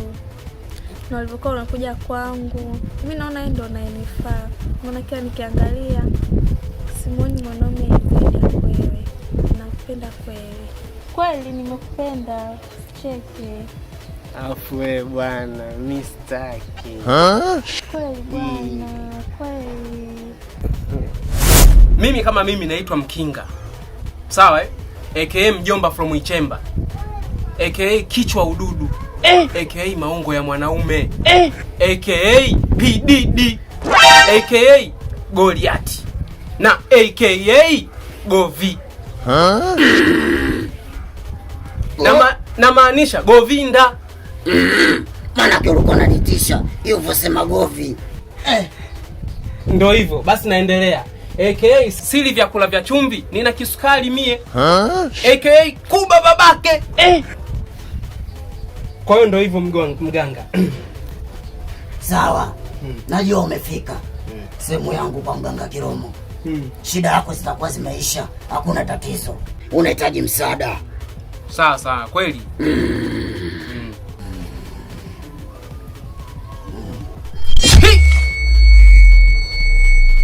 Kiromo Mkinga. Na mimi nakubalia. Mimi mwenyewe nimekaa na mtu bila muda mrefu, sina mtu. Kwa hiyo nimeona tu basi bwana nikubalie mimi na wewe tu, naomba nipende. Nakubali. Kweli. Da. Nashukuru sana. Usije ukanichiti lakini. Sio naongea hapa najimaliza afu baadaye ukaja ukanichiti. Achi apukutupa. Uzuri usise. Sheila. Wewe Kiromo, wewe si ndio ulikuwa unasema kwamba tusikupigie kelele darasani unajisomea wewe? Leo hii umedondokea kwenye uganga ndugu yangu. Kweli na wewe ndio wakunitibu mimi Kiromo? Hapana. Uniambie kitu wewe. Wewe uweze ukanitibu mimi wewe. Sikiza kwanza Mkinga, Mkinga mwanangu. Nisikilize kwanza. Kweli. Sawa. Kwani unaona nipenda kweli au unataka kuharibu uvulana wangu? Hapana, nakupenda kweli. Mimi sasa nikuchezee. Mimi mwenzako bado bikra mimi. Sawa baby. Sawa najua. Sasa nakuchezea. Asante, nashukuru kama umenikubalia. Haya maisha mwanangu, na maisha yanabadilika. Usi unajua shule kipindi kile ndo vile, lakini sasa hivi maisha magumu. Kwa hiyo lazima nijiongeze mwanangu. Hamna ajira sasa hivi. Kwa hiyo zile mbwembwe zote, si nini ndio umekuja kutapeli watu? Mimi najua kabisa wewe sio mganga, sio mganga kabisa wewe. Wewe sio mganga. Ongea ukweli wako, wewe sio mganga. Sasa sikia, mwanangu, kama unataka twende kimya, baridi mimi nitaenda kimya. Yaani hapa tunafanya kama kijatokea kitu. Yaani kama vile umeingia kwenye mjumba wa Pididi, alafu ukatoka kimya, yaani hautangazi. Ndio hizi hapa, au sio mwanangu? Kweli kabisa. Baridi. Usitangazie mwanangu da. Kwa hiyo mimi acha niende nikatafute mganga anaweza kunisaidia shida zangu mimi. Au sio? Poa mwanangu. Baridi mwanangu, baridi. Ila mimi nakushauri ukiona umeshindwa, nenda kagombee zile tuzo za wakule wapi kule. Kule kuna tuzo za BIT, CBT na Grammy. Bana boy muulize mwenzako ana Grammy sasa hivi. Wewe unataka mimi nipake mafuta? Sina maana hiyo. Wewe unataka unitapeli vipi? Wewe kilabu. Sababu ninafuraha, uje ninafuraha. Sikuamini. Bana Sikuamini, asante sana. Nashukuru. Nakupenda. Mimi pia napenda wewe. Naomba usije ukaniacha. Haya baby. Kazuri katoto kama baro changa wa moto, sauti laini ya kiniko. Hello Hello, tainge kwa kura na doto, kikuchagua uimelo, hivi ni zawadi ya mandoto. Kuwa na wewe, kuwa na wewe, kama kunipenda usidishe, zidishe, tulivyo wabadi tuatishe, kama milaza kwenu nifatishe, fatishe, chumba unoge kwa ralishe, amor.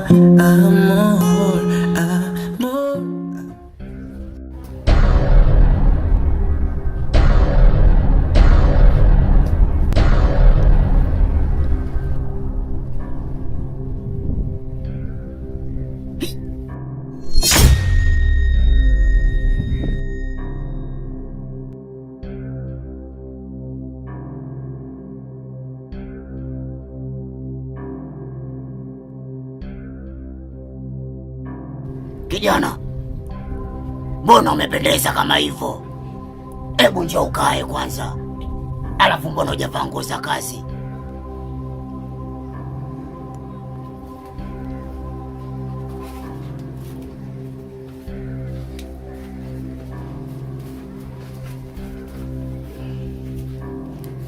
Vipi, mbona hujavaa nguo za kazi? Umekuja hivyo umetia buti, umetia jeje, tatizo nini? Kiongozi, nimeamua kuondoka na kwenda kuangalia maisha mengine sehemu nyingine. Umeamua kunisaliti, umeamua kuondoka. Kwa hiyo unataka kuniacha nibaki mwenyewe, si ndio? Nimeona haina haja kwa sababu nishapitia matatizo nikiwa na wewe mengi tu. Nimeamua kuondoka hapa kwako, nikaangalia maisha yangu mbele ya safari. Hamna shida. Kama umeamua kunisaliti, hakuna tatizo. Nitakomaa mwenyewe bila wasiwasi. Nenda mwana wa kwenda. दुनिया भुला के तुमसे मिला हूँ, निकली है दिल से ये दुआ, रंग दे तू मोहे गेरुआ, रांझे की दिल से है दुआ, रंग दे तू मोहे गेरुआ, दुनिया भुला के तुमसे मिला हूँ, निकली है दिल से ये दुआ, रंग दे तू मोहे गेरुआ. Baby, nikwambie kitu. Niambie baby. Mwenzako mimi na mimba yako. Mimi na mimba yako. Sasa baby, mimi ndo nataka kubeba mimba. Mimi pia ndo nabeba mimba. Vipi ndugu yangu? Wewe si mwanangu. Naona mmetulia. Tumepoa. Umepoa? Umepoa. Mambo shemu. Safi shemu. Poa mzima. Niko poa sijui wewe. Naona mmepoa. Nimeuaga bachelor, nimeuaga. Au sio? Mmepoa. Nitashindwa kijana. Yaani mwanangu, nimekaa hapa kweli. Sasa mwanangu pona shemeji hapa. Nipo na shemeji yako. Mimi mzako bachelor nishauaga bachelor. Au sio? Bado mimi tu mwanangu. Tuna enjoy sana mwanangu. Bana shemeji sana. Size jamani. Vipi blaza? Salama. Pita zangu nimepita nimewaona hapa. Jamani. Sasa hivi mimi nimeacha uganga, nimeacha utapeli, yaani kila kitu nimeacha sasa hivi. Yaani kama kuna mtu labda nimemkosea, naombeni msamaha. Hivyo yani kwamba mnavyonzania kwa sasa hivi mnavyoniona sasa hivi. Nimebadilika. Uchali uganga nimeacha na utapeli nimeacha. Sasa hivi nafanya kazi zangu. Sawa. Nilikuwa naombeni msamaha jamani. Kama kuna mtu nimemkosea, nimewakoseeni. Hata hivi uganga nimeacha kabisa. Na utapeli nimeacha. Basi poa, hamna neno, sisi tumekusamehe bwana. Tumekusamehe. Sawa, karibu bwana. Nashukuru brother. Karibu. Nashukuru dada. Yeah.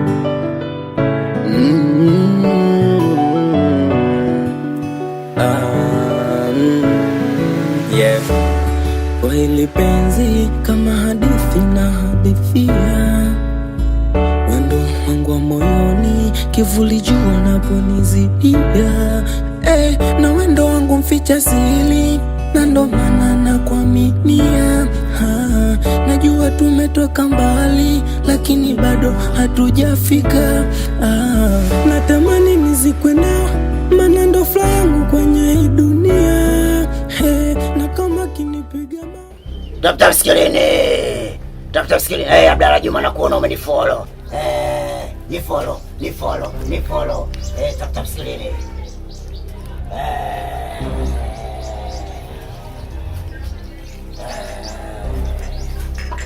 Karibu kijana.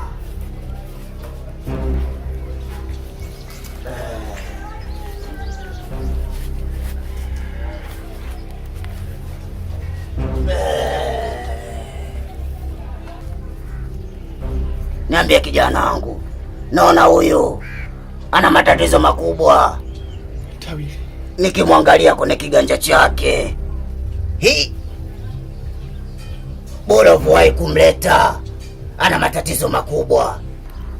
Kukosa hivyo angeenda na maji huyu. Ana jini huyu. Inabidi ni mtibu haraka sana. Umenielewa kijana wangu? Anasumbuliwa na nini bwana? Huyu nimemwangalia kwenye kiganja chake, kuna jini katupiwa. Ashura alfabeti ndo alimuingia huyu, ndo maana unamwona kanyong'onyea huyo. Hakuna tatizo, inabidi unipe 30,000 ili mradi tatizo lako liishe. Unatakiwa ufanye hivyo haraka ili mradi nianze kumtibu na dawa zake. Changamka kijana wangu. Basi ningeomba nikimbie mara moja nyumbani nikaende nikachukue, maana hapa nisikuja na hela. Nikuja kama na 2,000 tu. Naomba nikimbie tu mara moja nyumbani alafu nirudi kwa ajili ya kuileta. Basi sawa, ngoja mimi niwahi sasa. Haina shida, unamwacha mgonjwa. Utatukuta losheni ya 3 pale tunaangalia TV. Uwahi ili mradi ni mtibu. Sawa? Sawa mtaalamu. Jitahidi ili mradi tumwahi na mafuta apididi. Nenda mwana kwenda. Nitamfunika tu usijali. Kitoto cha 2,000. Cheki kilivyonona. Cheki kivyojaza nyuma. Mimi siogopi. Kitoto cha 2,000. Cheki kitoto cha 2,000 kilivyonona. Kitoto cha 2,000. Cheki kilivyonona. Mimi siogopi. Cheki kilivyonona. Cheki kivyojaza nyuma. Mimi siogopi. Mafuta hayo. Mimi siogopi. Mafuta. Mimi siogopi. Kitoto cha 2,000. Cheki kilivyonona. Kimejaza nyuma.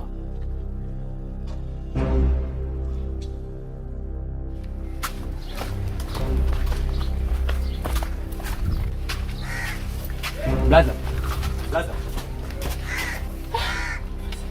Sasa ndugu yangu nimekuona. Blaza, naona umenipigia simu kwamba mdogo anaumwa. Ni kweli ndugu yangu. Mdogo anaumwa. Hali yake sio nzuri. Sasa nimekuja nyumbani sikuoni. Dogo naye simuone. Kwa hiyo vipi, unaenda hospitali? Najua dogo inabidi nimpeleke kwa mtaalamu. Kwa mtaalamu mmoja yupo bondeni pale chini pale, ni mshikaji wangu. Kwa kidogo mtaalamu ana mambo ya kidogo, yaani nahisi kabisa dogo amepigwa ndumba. Sababu anachemka, mwili anatetemeka. Alafu unajua mtaani kwetu pale kidogo viroho vyao sio vizuri. Kwa hiyo inabidi nimkimbize mara moja kwa mtaalamu. Kwa hapa yupo kwa mtaalamu, kwa hapa nakimbia mara moja nyumbani kwenda kuchukua, ameniambia kama shilingi 30,000. Kwa nakimbia mara moja nyumbani nikachukua hiyo pesa ili nimpelekea, nimemwacha namfanyia tiba. Yaani sijakuelewa yani. Kwa hiyo mdogo wetu anaumwa, si ndio? Naumwa kabisa anaumwa. Na hiyo kampea kwa mtaalamu, kwa mganga. Amerogwa, si ndio? Wewe una ushahidi gani? Kamerogwa. Mazingira tu anatetemeka sana mwili. Amechemka sana. Kwa yani Mimi nimeamini kabisa kwamba nimempeleka kwa mganga, lakini sasa hivi hapa ameniambia nimfuatie 30,000, nimemwacha namfanyia tiba. Kwa hiyo nakimbia nyumbani kuchukua 30,000. 30,000. Sikia nikwambie brother wangu. Unajua kakaangu, unajua. Ushaelewa? Alafu vitu vingine mimi nakutoaga akili kwa vitu vya kijinga sana unajua. Japokuwa wewe mkubwa lakini nakutoaga akili. Kwa sababu wewe kama wewe umesoma, umeenda mpaka chuo, elimu unayo. Wewe unaamini vipi waganga? Unajua una elimu kubwa sana. Ushaelewa? Ulimpeleka hospitali kabla upeleke kwa mganga? Unajua mazingira yale dogo anavyotetemeka inaashiria kabisa kwamba anauma. Unatemeka vipi? Hivi dunia imebadilika ujue. So hizo mambo za kizamani achana nazo. Hivyo unajielewa kweli wewe? Uko sawa akili mwako mo? Kama akasemaje mganga? Bwana amesema yule dogo ametupiwa jini, sio ametaja jini gani? Kuna jina ametaja lakini blaza achana masuala majini bwana, acha kwa mimi mambo ya kishirikina. Unajua sasa hivi teknolojia ishakuwa. So za maizo mababu, sasa hivi tunarudi kwa teknolojia.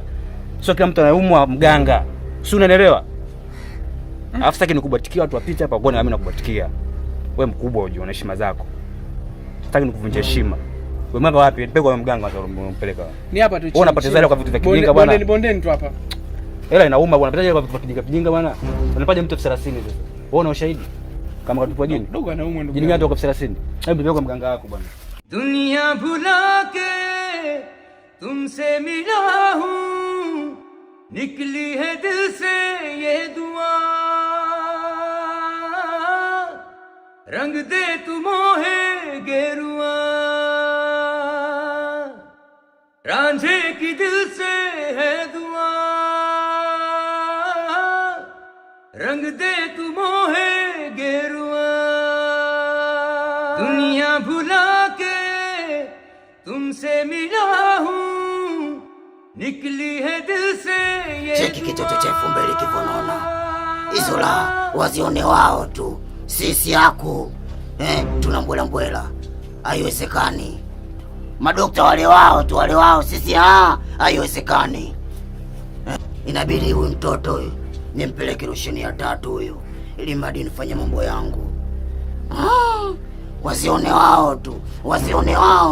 Wazione wao. Haiwezekani. Lazima nifanye mambo yangu, majambo na majambo. Kile mtoto 2000 alivonona. Madokta wafaidi wao tu. Rema. Huyu ni mgonjwa. Inabidi namwangalia na mkagua vizuri. Ndio tiba yenyewe Vipi kijana, umeleta 30,000? Wewe hapo unatibu umekumbatia? Ndio mganga mwenyewe. Ndio mganga wako unasema, si ndio? Yaani brother mimi nakulaumu wewe kwa sababu wewe ndio unataka yote haya. Yaani haiwezekani kakaangu wewe umesoma mpaka chuo, una elimu kubwa ya sayansi lakini unaamini vitu kama hivi vya kishirikina. Si shirikina hii. Kijana, hii lazima nimweke dawa. Namwangalia huyo ana jini la pididi. Inabidi niende naye ghorofa 3 nikampake mafuta, nimtoe hilo jini. Umekuja na 30,000 kijana. Alafu usinijibu hivyo wewe. Mimi sio wewe matunguli yako, unaweza kuharibu muda wote hapa. Ushanielewa? Mimi siogopi vitu vyako hivi. Sio unanielewa? Kwanza unakumbatiaje huyu? Hapa unatibu kweli? Na wewe unatibu unakumbatiwa? Namtibu huyo. Mbona unakuwa na mchecheto kijana? Yaani unamkumbatia hapo unaona. Mbona mtibu unakumbatia? Mtibu wewe? Mganga rasta. Huyu mganga kweli? Wewe sikiliza nikwambie, hizi rasta zina hifadhi vitu. Umenielewa? Kwa unatania kilinge changu, si ndio? Vipi mbona unamchukua? Wewe unamchukua? दुनिया भुला के तुमसे मिला हूँ, निकली है दिल से ये दुआ, रंग दे तू मोहे गेरुआ, रांझे की दिल से है दुआ, रंग दे तू मोहे गेरुआ.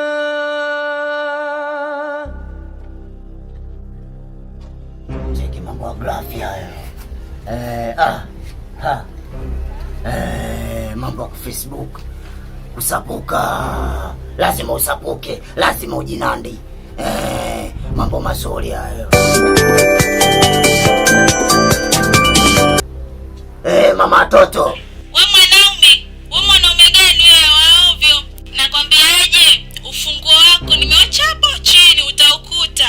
Na tena nimejipa talaka mimi mwenyewe, kwanza leo mimi na wewe sio mume na mke tena, kenge wewe. Maana kila nikikwambia wacha hizo kazi zako utaki kuziacha, mbwa kenge wewe.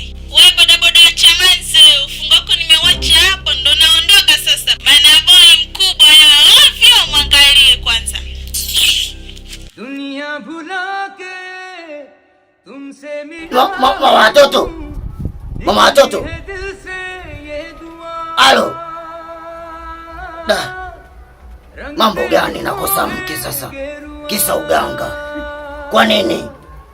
Mbona hii kazi inaanza kuletea nuksi? Kwa nini inakuwa hivi?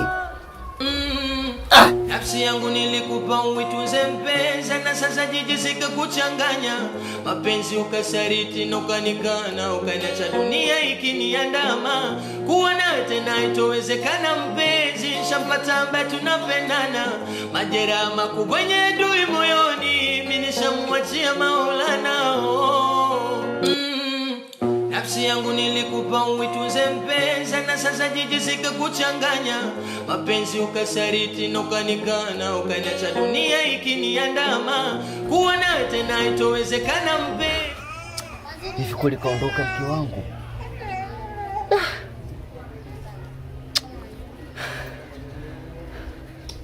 Hivi kweli kazi swali sio nzuri mpaka mke wangu ameondoka kama hivi?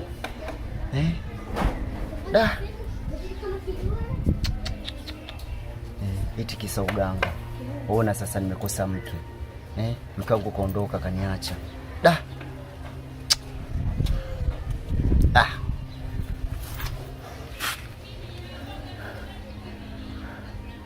Poa. Bora tu nikaburudisha hata moyo. Manake sasa hii hali ishakuwa ngumu. Bora tu niende moyo wangu ni ufaridi.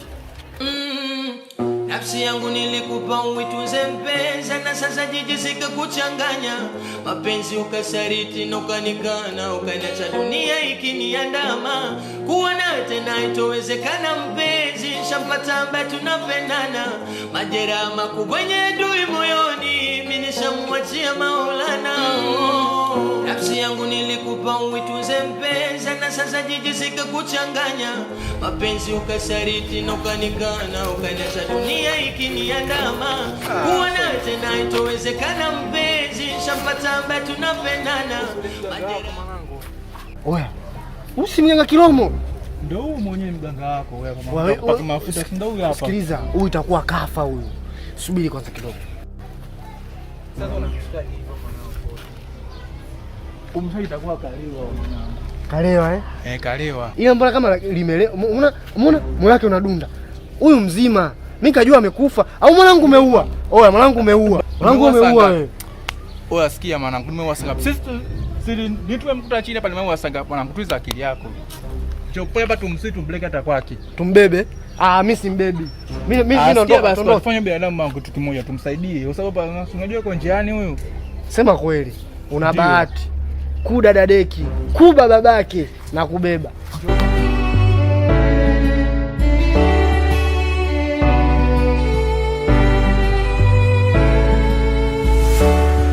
Kwa mahaba yako na enjoy. Oh mama, sitokuacha wewe wende mbali. Hapana tena mi kwako ni boya, yani nimechizika. Ukija ni chitimi, yani mie nitapagawa. Uzuri wako yani umelithi kwa mama, sula nawe shepu yako ndo unanichanganyaga, na hivyo ujue kulinga cha upole wa watu, pongezi kwa lokuza. Mwanzo alinitesa. Ndio hivyo bwana, mke wangu kaniacha. Umeona jinsi alivyonipigia simu, yani sijaamini kabisa. Umeona, ndio maana mkanikutali kama ile. Kakimbia. Ila umesikia? Pole sana ndugu yangu. pole sana kwa matatizo, ila sasa na wewe umezidi, ukome. Wewe ndio maana mke wako mpaka kukimbia. Wewe kazi yako utapeli tu. Au ulikuwa unamlisha nini? Au saa tuachane nayo. Ila nisikize kitu kimoja. Alafu hapo votuadisia umesema kwamba una fani yako nzuri tu mwenyewe ya kuendesha gari. Ila wewe akili zako zilivyokuwa mbili kama unamvutaji bangi, ukienda kuonesha mataksi ya watu usije ukaingiza watu kwenye mtaro. Umesikia? Alafu kingine, fanya fani yako hiyo ya udereva. Kumbe umesoma ndugu yangu. Uganga achana nao. Uganga wafu wewe sio mganga, wewe tapeli. Sio, umenielewa? Achana na uganga. Wewe cha kufanya ndugu yangu, mke wako wewe utampata. Wewe mpigie mke wako, ongea naye, bwana mimi mke wangu kweli nimekosea. Mimi sasa hivi mimi sitaki tena, si ndio? Amwambie kwamba yeye hataki tena uganga. Afu mimi alinitapeli huu. Ukianza kazi wewe unarudishia 5 yangu, nimekumbuka. So wewe tu mimi mwenyewe pia nizajidisha vile vile. Anambia vua. Si ndio ile siku ile alikuwa anataka kupaka mafuta? Alikuwa kukupididi. Letea mtoto ndo si ndio jamaa. Basi sawa. Umesikia? Fanya hivyo. Umeelewa? Uache uganga huo utapeli, achana nao. Kichwa kaa kenge. Basi baba sasa simpe nenge tashindwa kijana. Basi ndio hivyo ndugu yangu. Wewe kama nafani yako ujiendeleze nayo. Sawa, hamna shida. Shemeji atarudi tu. Sawa, mimi ndugu zangu nimeelewa. Hiyo kazi nitaachana nayo na nitaingia katika driving, hakuna shida yoyote. Muona, na nashukuru sana ndugu zangu kwa kunisaidia. Manake utamu wangu ule. Sema ukome siku nyingine nini? Ndio hivyo utamu wangu ule. Bwana sikiliza. Sisi bwana tumeshakusaidia, tumekukota kule. Wewe ulilala mwenyewe ndio umelewa hivyo, yaani mpaka ujelewi. Wewe kenge kweli, wewe mbuzi kabisa wewe. Yaani unalala mpaka ujelewi. Nisikilize, wewe fanya hivyo. Au sio? Wewe fanya hivyo, kapige kazi hiyo ya utaxi. Kazi zipo. Oya, mimi nafikiri tumeshamaliza, au sio? Biba tusubiri ugali bwana. Ugali kwa leo unapenda kitu ugali. Kwanza ugali upo mwenyewe. Mwanangu. Eti kanuna. Baridi, mpigie mkeo mbwa wewe.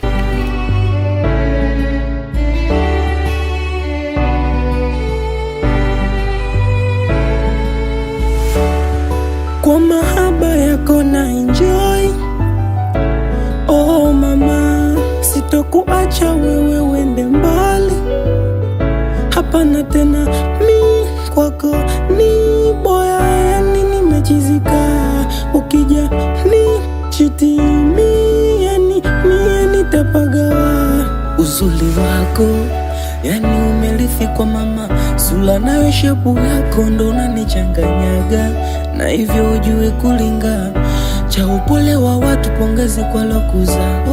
Mwanzo alinitesa sana, baba sijajua kama upo kwenye hii dunia. Nishasahau yalopita, kama ni ugonjwa tayari ushaniponya. Kudadeki